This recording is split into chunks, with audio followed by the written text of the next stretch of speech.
Welcome to Samba Samba. Enjoy the video. In this video, I will show you how to unlock a Toyota Camry door. First, determine if your Camry uses a traditional key or a modern key fob. Next, gather your tools. A slim jim can be effective for older models, while a wedge and a long reach tool are often better for newer vehicles. Always ensure you are in a safe, well-lit area before attempting to unlock your car. This initial preparation is crucial for a smooth process. For older Toyota Camry models, the Slim Jim method can be quite effective. Carefully slide the Slim Jim tool between the window and the weather stripping, aiming for the door's interior. Once inside, you'll need to feel around for the locking mechanism rod. With a bit of finesse, hook onto the rod and gently pull it upwards.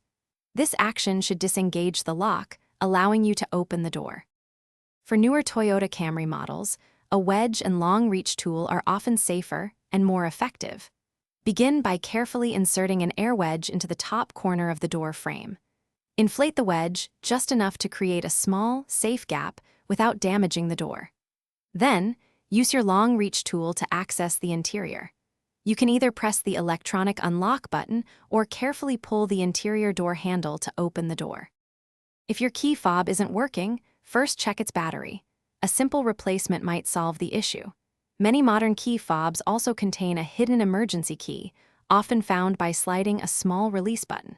This physical key can be used in the driver's side door lock. Remember to check the description for a link to Darn Tough Socks and other great deals. Always have a backup plan for accessing your vehicle, whether it's a spare key or knowing these manual methods.